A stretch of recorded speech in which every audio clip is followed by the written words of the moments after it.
এখন আসা যাক যদি একটা অনেকে আছেন যে ক্যান্সার নির্ণয় হয়েছে, এখন আসলে চিকিৎসা পদ্ধতিটি কেমন?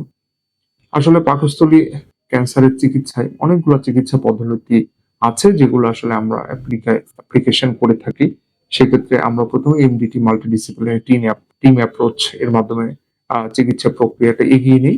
যেমন সার্জন, প্যাথোলজিস্ট, অনকোলজিস্ট, দেন হচ্ছে সার্জিক্যাল গ্যাস্ট্রোন্টারোলজিস্ট অথবা সার্জিক্যাল অনকোলজিস্ট। এনাদের ক্ষেত্রে আমরা সবাই একটা টিম মিলে আমরা একটা ডিসিশন নেই যে চিকিৎসা পদ্ধতিটি এখন কেমন হবে।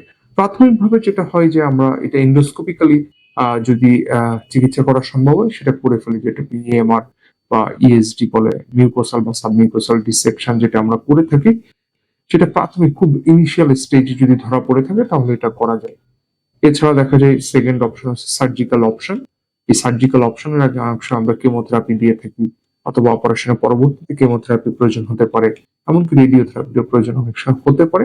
তবে পাকস্থলী ক্যান্সারের ক্ষেত্রে যেটা হয় যে কেমোথেরাপি খুব গুরুত্বপূর্ণ ভূমিকা পালন করে এবং এটা অনেকটা বেশ কেমো সেনসিটিভ হওয়ার কারণে দেখা যায় অপারেশনের আগে আমরা যদি কেমোথেরাপি দিই অনেক সময় টিউমারটা অনেক ছোট হয়ে যায় এবং আমাদের অপারেশন করাটা খুব আহ ইজি এবং রোগীর জন্য খুব সুবিধাজনক পর্যায়ে চলে যায় অপারেশনটা। এবং সেক্ষেত্রে লংজিভিটি বা লাইফ এক্সপেক্টেন্সি অনেক বেড়ে যায় এবং অপারেশনের পরবর্তীতেও আমরা কেমোথেরাপি দিয়ে থাকি, যেটাকে অ্যাডজুভেন্ট কেমোথেরাপি বলি, যদিও এগুলো আসলে অনকোলজিস্টরা নির্ধারণ করেন যেটা আসলে তারা কিভাবে কোন টাইপের কেমোথেরাপি দিবেন। দেন কিছু ক্ষেত্রে যেসব ক্ষেত্রে দেখা যায় ক্যান্সার রোগটা আসলে ছড়িয়ে পড়েছে, আসলে অ্যাডভান্স স্টেজে আমাদের কাছে আসে, আনফরচুনেটলি আসলে আমাদের তখন খুব বেশি কিছু করার থাকে না। তখন দেখা যায় যে আমাদের প্যালিয়েটিভ কিছু চিকিৎসা প্রদান করা হয়ে থাকে।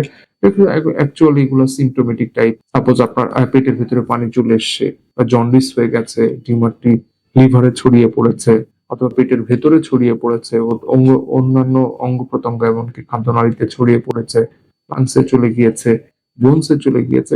সেসব ক্ষেত্রে আসলে আমাদের খুব বেশি করার থাকে না কিছু। তখন আসলে আমরা প্যালিয়েটিভ কেমোথেরাপি অথবা সিম্পটোমেটিক ট্রিটমেন্ট দিয়ে থাকি।